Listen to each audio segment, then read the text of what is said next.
ಹಿಡಿದು ಇವತ್ತವರೆಗೂ ಅಹಿಂದ ನಾಯಕರು ಅಂತ ಹೇಳಿ ಅವ್ರು ಬಂದಿರುವಂತದ್ದು. ಸರ್, ಬಾಬಾ ಸಾಹೇಬ್ ಅಂಬೇಡ್ಕರ್ ಬಗ್ಗೆ ಹೇಳ್ತಾರೆ, ಸಮ ಸಮಾಜದ ನಿರ್ಮಾಣಕ್ಕಾಗಿ ನಾವು ಈ ಪುಸ್ತಕದಲ್ಲಿ ಬಾಬಾ ಸಾಹೇಬ್ ಅಂಬೇಡ್ಕರ್ ಅವರು, ನಾರಾಯಣ್ ಗುರು ಅವರು, ಬುದ್ಧ ಬಸವಣ್ಣ ಅವರ ತತ್ವವನ್ನ ನಾವು ಪಾಲಿಸ್ತೀವಿ ಅಂತಾರೆ. 2 ವರ್ಷದಲ್ಲಿ RDPR 25 ಕೋಟಿ ಕೊಟ್ಟರು ಸರ್ ಕಾಂಗ್ರೆಸ್ ಶಾಸಕರಿಗೆ. ಸಮಾನತೆ ಎಲ್ ಸರ್ ಇಲ್ಲಿ ನಮ್ಗೆ? ಸಮಾನತೆ ಎಲ್ ಸರ್? 10 ಕೋಟಿ ಇವಾಗೇನೋ 189 ರೂರಲ್ ರೋಡ್ಸ್ಗೆ ಪ್ರಿಯಾಂಕ್ ಸರ್ ಅವರು ಮತ್ತು ಮುಖ್ಯಮಂತ್ರಿಗಳು ಮಾನ್ಯ ಸಿದ್ದರಾಮಯ್ಯ ಸರ್ ಈ ಸಾರಿ ಶಾಸಕ ಬಂದಿದ್ಯಾ? ಹೌದಾ?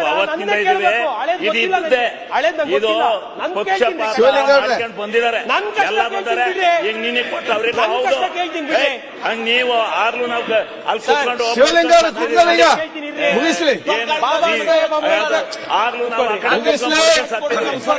ಅಲ್ಲಿ ನೀವೇನು ಬಂದ್ಬಿಟ್ಟು 25,000 ಎಲ್ಲ ಮಾಡ್ತಾರೆ.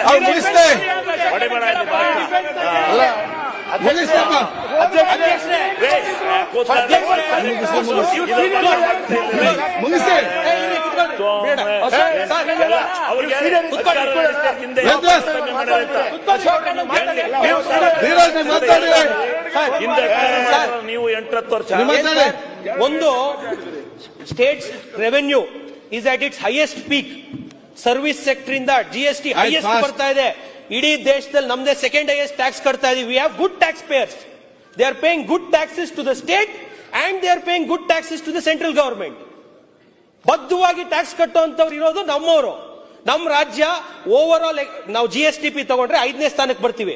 ಬಟ್ ಟ್ಯಾಕ್ಸ್ ಪೇಯಿಂಗ್ ಅಲ್ಲಿ ಸೆಕೆಂಡ್ ಇದೀವಿ ಸರ್. ಒಳ್ಳೆ ಟ್ಯಾಕ್ಸ್ ಕಟ್ತಾ ಇದೀವಿ. ಹೌದು, ಒಳ್ಳೆ ಟ್ಯಾಕ್ಸ್ ಕಟ್ತಾ ಇದೀವಿ. ನಮ್ಗೆಲ್ಲ ಅನುಕೂಲಗಳು ಸಿಗ್ತಾ ಇದಾವೆ. ಇವತ್ತು ರಾಜ್ಯ ಸರ್ಕಾರ ಹೈಯೆಸ್ಟ್ ಇವಾಗ ರೆವೆನ್ಯೂನು ಅಚೀವ್ ಮಾಡಿದಾರಲ್ಲ ಸರ್. ಸಮಾನವಾಗಿ ಕಾಣಿ ಸರ್ ನಮ್ಮನ್ನ. ನಾವು ಏನೋ ಒಂದು ಮಾಡ್ತೀವಿ, ನಮ್ಮನ್ನು ಸಮಾನವಾಗಿ ಕಾಣಿ ಸರ್. ಡಾಕ್ಟರ್ ಬಾಬಾ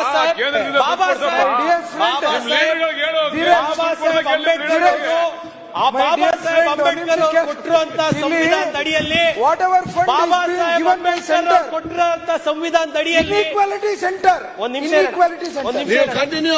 ಬಾಬಾ ಸಾಹೇಬ್ ಅಂಬೇಡ್ಕರ್ ಕೊಟ್ಟಿರುವಂತ ಸಂವಿಧಾನದ ಅಡಿಯಲ್ಲಿ ಇವತ್ತು ನಮ್ಮ ರಂಗಣ್ಣ ಹೇಳಿದ್ರು, ಒಂದು ಕುರುಬ ಸಮುದಾಯದಿಂದ ಬಂದಿರುವಂತ ಕುರುಗಾಯಿ ಇವತ್ತು ರಾಜ್ಯದ ಮುಖ್ಯಮಂತ್ರಿಗಳಾಗಿದ್ದಾರೆ ಅಂತ. ಅವ್ರು ಕೊಟ್ಟಿರುವಂತ ಸಂವಿಧಾನದ ಅಡಿಯಲ್ಲಿ ನಾನೊಬ್ಬ ಅದೇ ಹೇಳಿದ್ದು. ಅದೇ ರೀತಿಯಲ್ಲಿ ನಾನು ಸಹ ಒಂದು ಹಿಂದುಳಿದ ವರ್ಗದ ಒಂದು ಅಲೆಮಾರಿ ಜನಾಂಗದಿಂದ ಬಂದಿರೋ ಒಂದು ಯುವಕ ಇವತ್ತು ಆಗಿದ್ದೀನಿ ಅಂದ್ರೆ ಬಾಬಾ ಸಾಹೇಬ್ ಅಂಬೇಡ್ಕರ್ ಅವರು ಕೊಟ್ಟಿರುವಂತ ಸಂವಿಧಾನ, ನನ್ನ ಭಾರತೀಯ ಜನತಾ ಪಾರ್ಟಿ ದೊಡ್ಡಬಳ್ಳಾಪುರ ತಾಲೂಕಿನ ಜನತೆ ಇವತ್ತು ಬಾಬಾ ಸಾಹೇಬ್ ಅಂಬೇಡ್ಕರ್ ಅವ್ರ ಬಗ್ಗೆ ತುಂಬಾ ಚೆನ್ನಾಗಿ ಮಾತಾಡ್ತಾರೆ. ಬಜೆಟ್ ಪುಸ್ತಕದಲ್ಲಿ ಸುಮ್ಮನೆ SCP TSP ಓದೋಣ ಅಂತ ಹೇಳ್ತಾರೆ.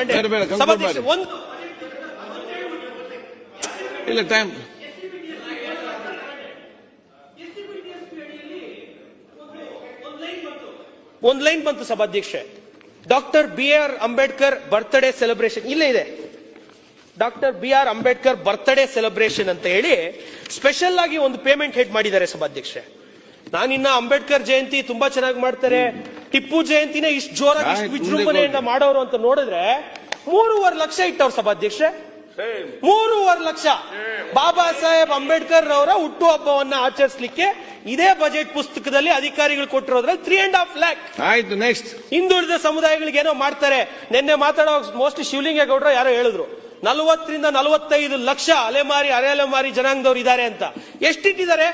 ನೊಮ್ಯಾಡಿಕ್ ಸೆಮಿ ನೊಮ್ಯಾಡಿಕ್ ಟ್ರೈಬ್ಸ್ಗೆ ಎಷ್ಟಿಟ್ಟಿದ್ದಾರೆ? ಯಾವ್ಯಾವ ಇದಾವೆ ನಿಗಮಗಳು? ನಿಗಮಗಳಿಗೆ ಏನ್ ಕೊಟ್ಟಿದ್ದಾರೆ ಇವರು? ನಾವು ಕಾಯ್ತಾ ಇದೀವಿ. ಹೌದಪ್ಪ, ಹಿಂದುಳಿದಂತ ಮುಖ್ಯಮಂತ್ರಿಗಳು ನಮ್ಮ ಜೀವನ ಬದಲಾಗ್ಬಿಡುತ್ತೆ, ನಾವು ಎಲ್ಲ ಕಂಡುಬಿಡ್ತೀವಿ ಈಗ ಅಂತ ಏನ್ ಕೊಟ್ಟಿದ್ದಾರೆ ಸರ್? ಒಂದ್ ನಿಮಿಷ ಹೇಳ್ಬಿಟ್ಟು ಮುಗಿಸ್ಬಿಡ್ತೀನಿ ಅಧ್ಯಕ್ಷರೇ. ಇರಿ ಸರ್, ಇಲ್ಲಿ ಕೊಡೋದು ಮಾತಾಡ್ತಾ ಇದೀನಿ. ಸರ್ಕಾರದಲ್ಲಿ ಒಕ್ಕಲಿಗ ನಿಗಮ 1 ಕೋಟಿ ಕೊಟ್ಟವ್ರೆ. ನಮ್ಮ ಸರ್ಕಾರ ಘೋಷಣೆ ಮಾಡಿದಾಗ 150 ಕೋಟಿ ಕೊಟ್ಟಿದ್ದಾರೆ. ಲಿಂಗಾಯತ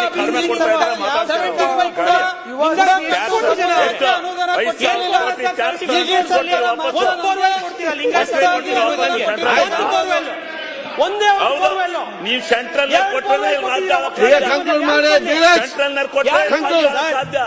ಮಾಡಿ ಅದನ್ನು. ಆರ್ಯ ವೈಶ್ಯ ಅಭಿವೃದ್ಧಿ ನಿಗಮ ಶೂನ್ಯ. ಆಯ್ತು. ಉಪ್ಪಾರ ಅಭಿವೃದ್ಧಿ ನಿಗಮ ಶೂನ್ಯ. ಸಂಗೊಳ್ಳಿ ರಾಯಣ್ಣ ಅಭಿವೃದ್ಧಿ ಪ್ರಾಧಿಕಾರ 25 ಲಕ್ಷ. ಮಡಿವಾಳ ಮಾಚಿದೇವ ಅಭಿವೃದ್ಧಿ ಪ್ರಾಧಿಕಾರ ಶೂನ್ಯ. ಅಂಬಿಗರ ಚೌಡಯ್ಯ ಅಭಿವೃದ್ಧಿ ಪ್ರಾಧಿಕಾರ ಶೂನ್ಯ. ಕುಂಬಾರ ಅಭಿವೃದ್ಧಿ ಪ್ರಾಧಿಕಾರ ಶೂನ್ಯ, ವಿಶ್ವಕರ್ಮ ಅಭಿವೃದ್ಧಿ ಪ್ರಾಧಿಕಾರ ಶೂನ್ಯ, ಹಡಪದ ಅಭಿವೃದ್ಧಿ ಪ್ರಾಧಿಕಾರ ಶೂನ್ಯ, ತಿಗಳ ಅಭಿವೃದ್ಧಿ ಪ್ರಾಧಿಕಾರ ಶೂನ್ಯ, ಬಲಿಜ ಅಭಿವೃದ್ಧಿ ಪ್ರಾಧಿಕಾರ ಶೂನ್ಯ. ಏನ್ ಕೊಟ್ಟಿದೆ? ಕಾಡುಗೊಲ್ಲ ಆಯ್ತು. ಕಾಡುಗೊಲ್ಲ ಅಭಿವೃದ್ಧಿ ಪ್ರಾಧಿಕಾರ ಶೂನ್ಯ. ಯಾಕೆ ನೀವೆಲ್ಲ ಮಾತಾಡಿದ್ರೆ ಏನದು? ಏನ್ ಕೊಟ್ಟಿದ್ದೀರಾ? ನೀವೆಲ್ಲ ಏನ್ ಸುಳ್ಳು ಕೊಟ್ಟಿದ್ದೀರಾ? ಮಾಡ್ತಾ ಇದೀರಿ. ಹೇಳಿ ನಂಗೆ ಏನ್ ಕೊಟ್ಟಿದ್ದೀರಾ? ನೋಡ್ರಿ ಆಯ್ತು. ನೀವೆಲ್ಲ ಕಂಕ್ಲೂಡ್ ಮಾಡಿ, ಕಂಕ್ಲೂಡ್ ಮಾಡಿ, ಕಂಕ್ಲೂಡ್ ಕಂಕ್ಲೂಡ್ ಆಯ್ತು, ಕಂಕ್ಲೂಡ್ ಮಾಡಿ ಈಗ. ನಾವು ಓದ್ಕೊಂಡ್ ಬಂದ್ಬಿಡ್ತೀವಿ ಅಂತ ಆಯ್ತು, ಈಗ